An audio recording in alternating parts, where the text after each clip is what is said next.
Religious groups own millions of acres of land and thousands of empty buildings. Could this available space be used for more housing? Based on our initial estimates, there's about 750,000 parcels, not acres, parcels of religious-owned land across the country. And a lot of it is in, markets that do have a substantial need for housing. As congregation sizes decline and revenues dry up, churches are being encouraged to address the housing shortage in their own backyard. Former HUD Secretary Marcia Fudge grouped them in with other big landholders recently during a webinar at Harvard. Universities, houses of worship, hospitals control most of the land and vacant land in this country. Mm-hmm. They should be using it to help people who need them. It's estimated by 2030, 100,000 church buildings will be sold or repurposed. That's a quarter to a third of them. Some of those closures could be prevented with rental income from housing units on their land. They could be using that property, subdividing it, and then building on the subdivided lot. Faith-based development is growing across the country. One Michigan church even purchased property outside its campus to house people. We bought 3 houses and an apartment building. But projects like these are not easy and they're not quick. They take lots of money and require zoning changes when built on church property. A planned development by this suburban Dayton house of worship has been delayed for decades. So we have a very bright future before things begin to go haywire. On this episode, faith-based development. Who's doing it?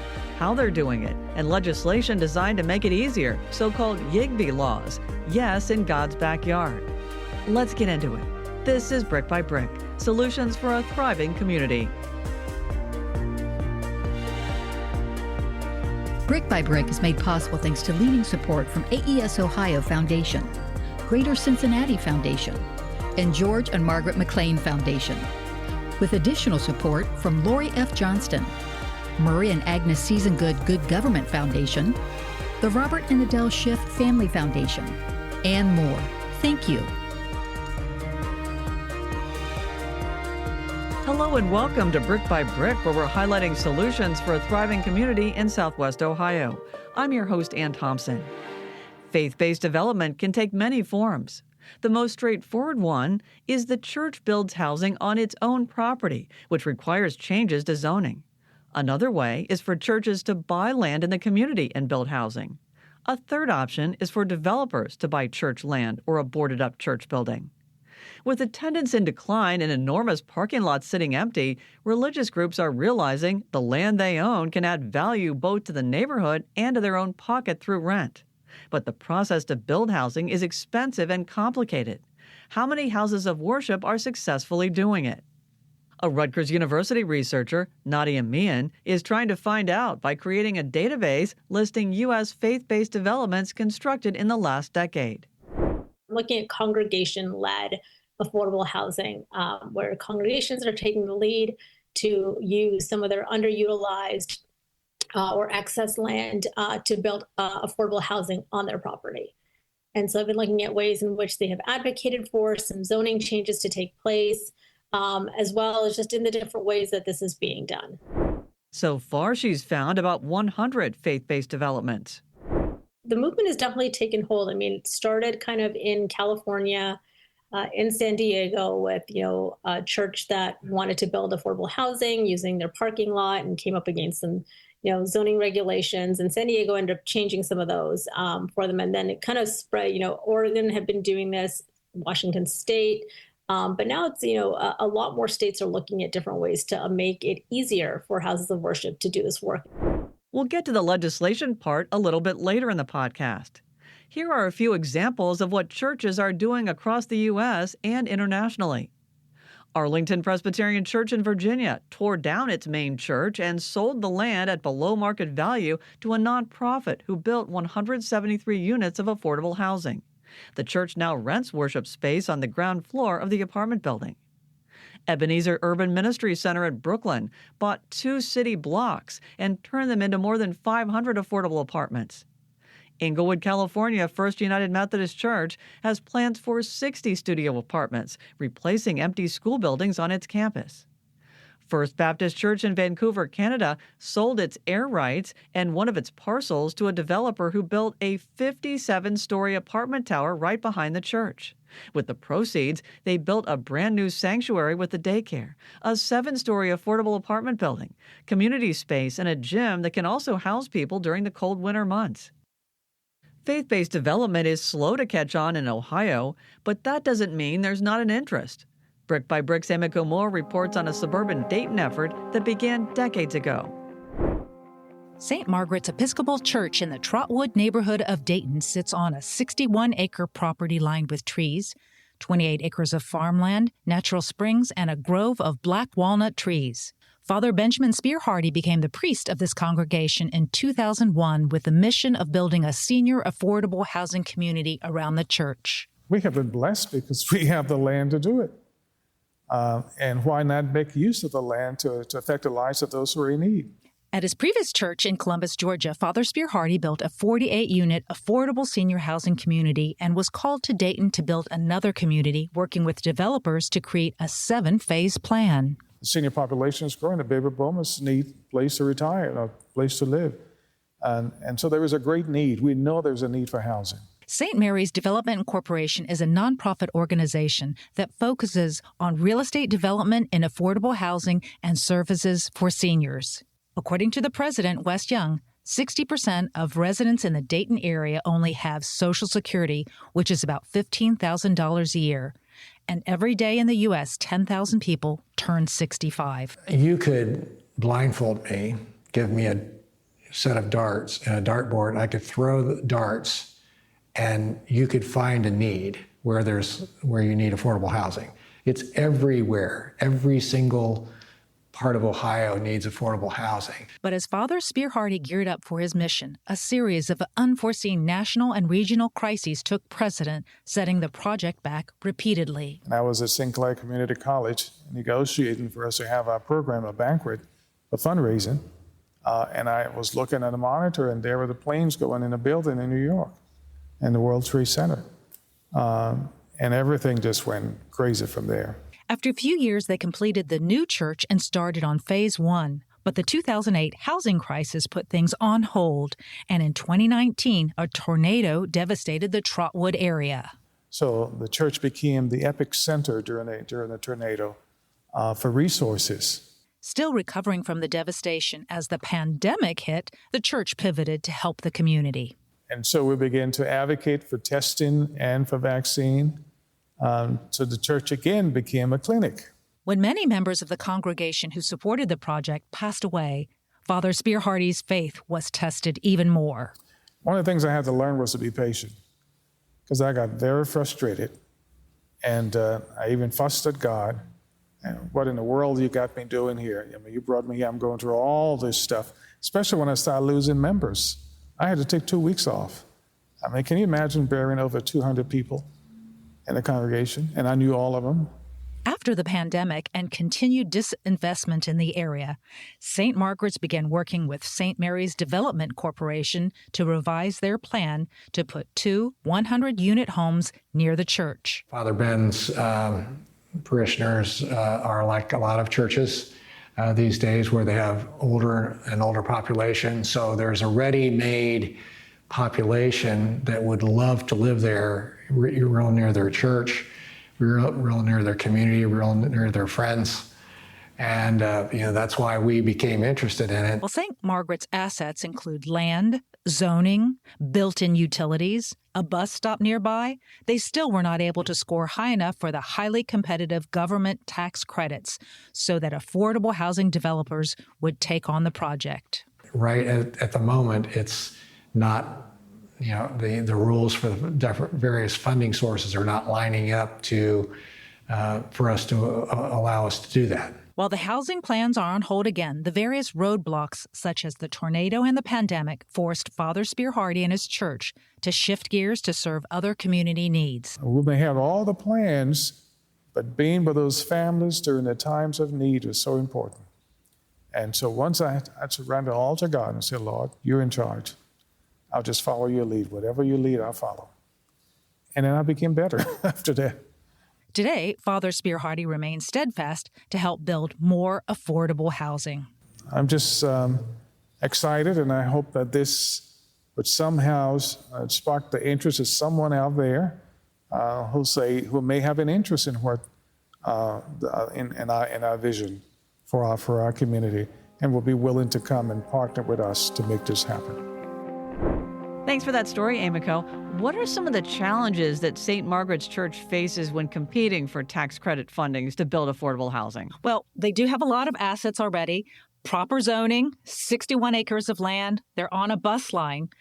However, they do not have some of the amenities such as grocery stores and medical centers in close enough proximity, which affects their scoring and makes it more challenging when it's already a competitive process.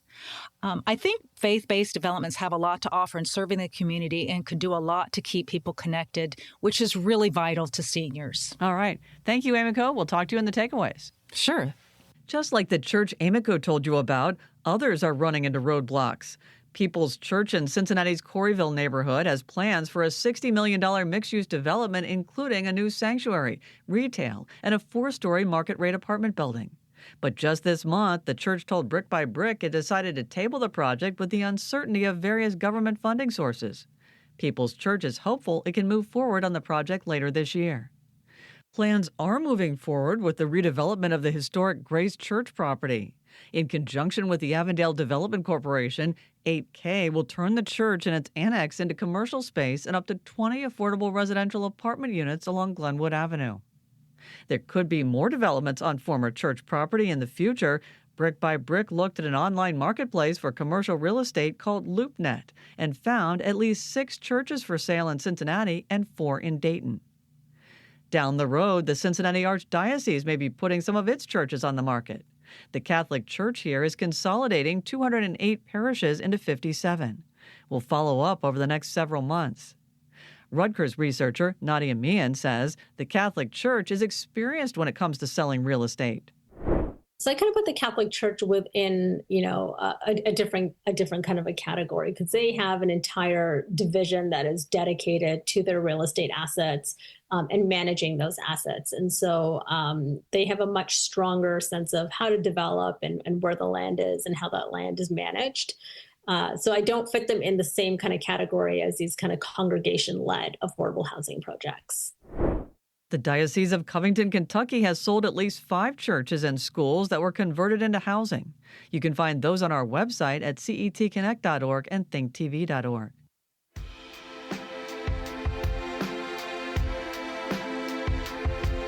Coming up on Brick by Brick, what if you don't have any land to develop on your church campus but still want to make a difference? We were able to purchase some dilapidated homes, and we did some renovations to the homes so that we can put people in those homes. And then we purchased plots of land, so we're looking to do community housing development. That's ahead on Brick by Brick.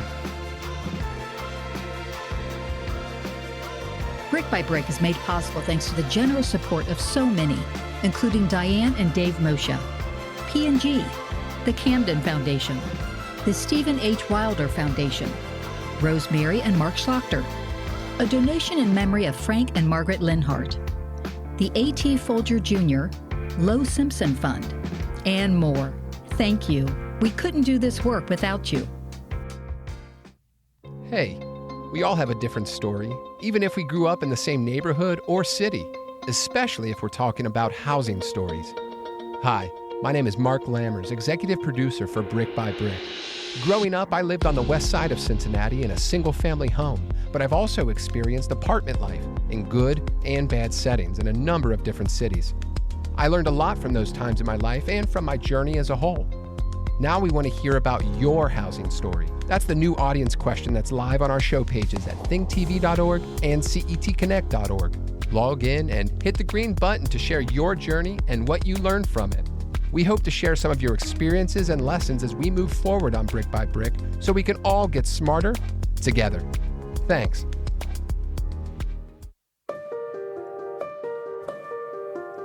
Welcome back to Brick by Brick. It's one thing to study how many churches are doing faith-based development and another to figure out how many could be doing it. The Center for Geospatial Solutions, associated with the Lincoln Institute of Land Policy, estimates there's about 750,000 parcels, not acres, but parcels of religious-owned land across the country. A private foundation commissioned it to find out about church property just in the state of Massachusetts. Director Jeff Allenby says the center ended up finding about 7,500 properties, again, that were buildable, weren't kind of the main house of worship, across the state, that really has the opportunity to support a large number of affordable housing across the state of Massachusetts. And again, this was in areas where housing was needed, transit accessible. Massachusetts is a little bit smaller and does have a fairly good public transit system. Identifying these properties might have sounded like a big job, and to most people it would have been. But with computer software and 15 college students who worked on the project, it took less than 2 months. The students actually went through all of these properties and used things like Google Street View to, drop down in the street next to the property that we said was a religious-owned property and actually assess, does this actually look like it's a church? Does it look like there's actually buildable land, on the property? Or is it, going down into a ravine where you're not actually going to build anything? And so we had that level of kind of field verification, even though they didn't step foot across the state. They used Google Street View. But they gave us a much higher confidence that the properties that we had identified actually were religious-owned properties and actually had some buildable potential to them. And Allenby is working with religious organizations in other states. We're doing a similar project down in Virginia with the Episcopal diocese and starting to have some conversations with other groups in Minnesota and Indiana, in Arizona, to really begin to look at, kind of just this amazing opportunity, nationally. Some churches are even branching out beyond their own property. Washington Heights United Methodist Church and Community is one of them. Pastor Monique French explains that Battle Creek, Michigan Church is in a historically disadvantaged community, and there is great need for housing. We bought 3 houses and an apartment building. It's a 4 single-unit apartment building. In the apartment building, there were people who were formerly homeless, that we provided opportunities for them to get those properties.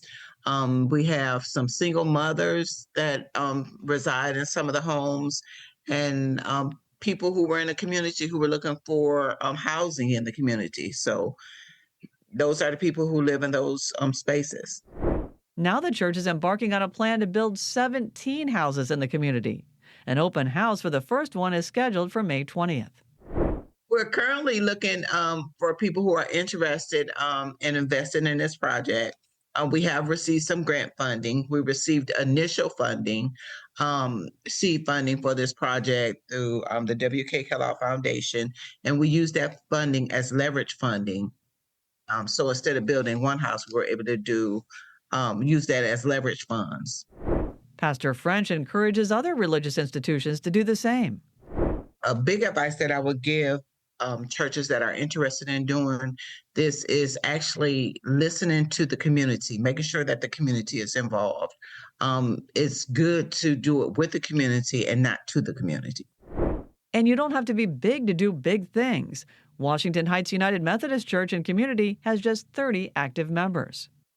Building housing units in the community doesn't require zoning changes to the extent that putting up apartments on church property does.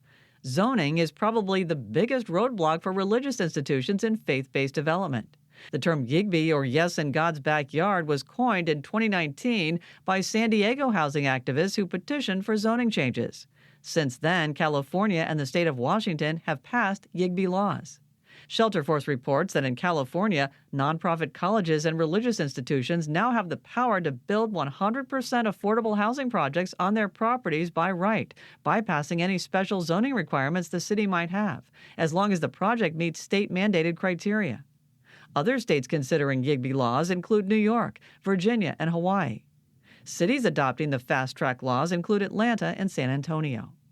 Ohio Senator Sherrod Brown has introduced a national bill to encourage more affordable housing through faith-based development. It would provide technical assistance to churches and local governments and financial incentives to communities who remove barriers. Other limiting factors include NIMBYism, not in my backyard, and money.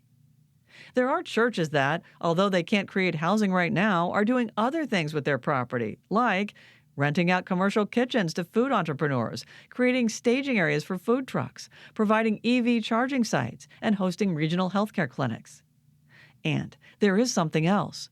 A new nationwide app called Church Space. It helps houses of worship rent out their available space to the community, kind of like an Airbnb for churches. Detroit-based founder Emmanuel Brown explains in this YouTube video. Listing on Church Space is an opportunity for you to better serve your community. Let's talk about the potential type of guests who will be using your space. One, it all depends on the type of space that you have. If you have a commercial kitchen, that's a great way to help food entrepreneurs to run successful businesses out of your church's commercial kitchen. You can help other types of small business owners and entrepreneurs through meeting space, co-working space, or conference rooms. Or you can use your space to support local event planners for weddings, funerals, birthday parties, local gatherings, or corporate events in your sanctuary.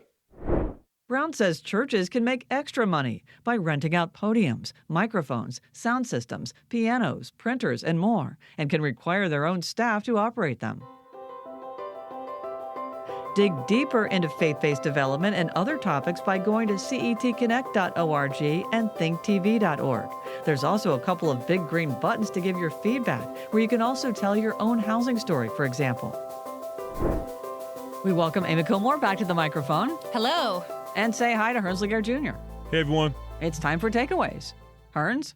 Yeah, this episode reminded me of our takeaway for episode 26 when you spoke to Jeff Allenby, for the director for Geospatial Solutions at the Lincoln Institute. Yeah, right. And you guys spoke about utilizing vacant land that was owned by the federal government, and which led me to think about churches and what churches own, the land that they own, and whether that could be utilized for affordable housing. And I know you guys mentioned in the episode that financing would probably be the toughest thing, right? Both in Dayton and Cincinnati, there were situations where churches had difficulty finding the funding in order to make these housing units.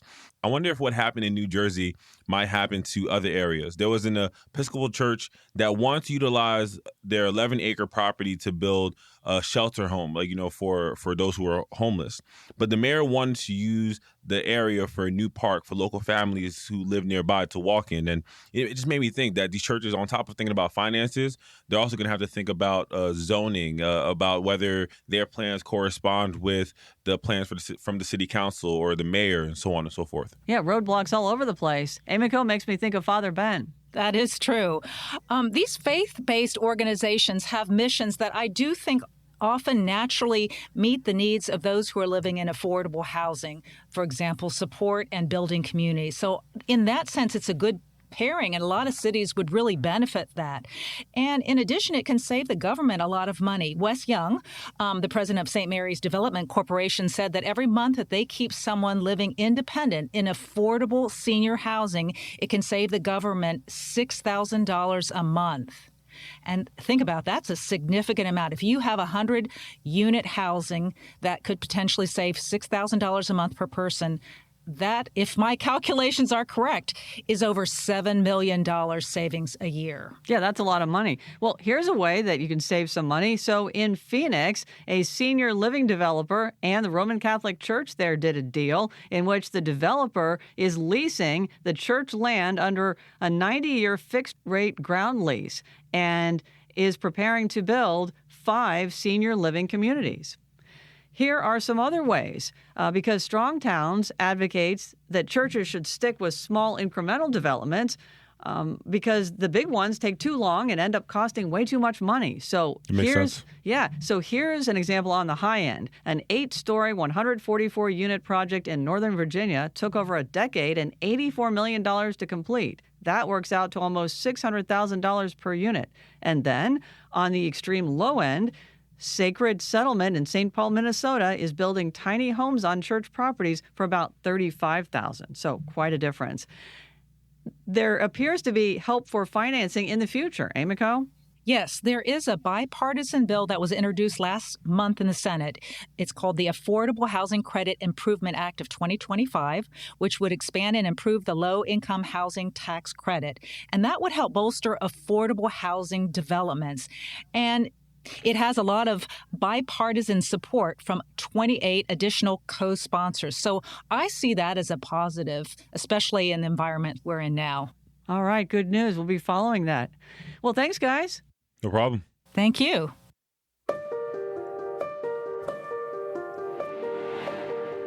Coming up on the next episode of Brick by Brick, one of the biggest needs for those re-entering society from prison is housing. Experts say there's not just one solution. The Homecoming Project is a home sharing model where people agree to rent a room in their home to a person who's re-entering from prison.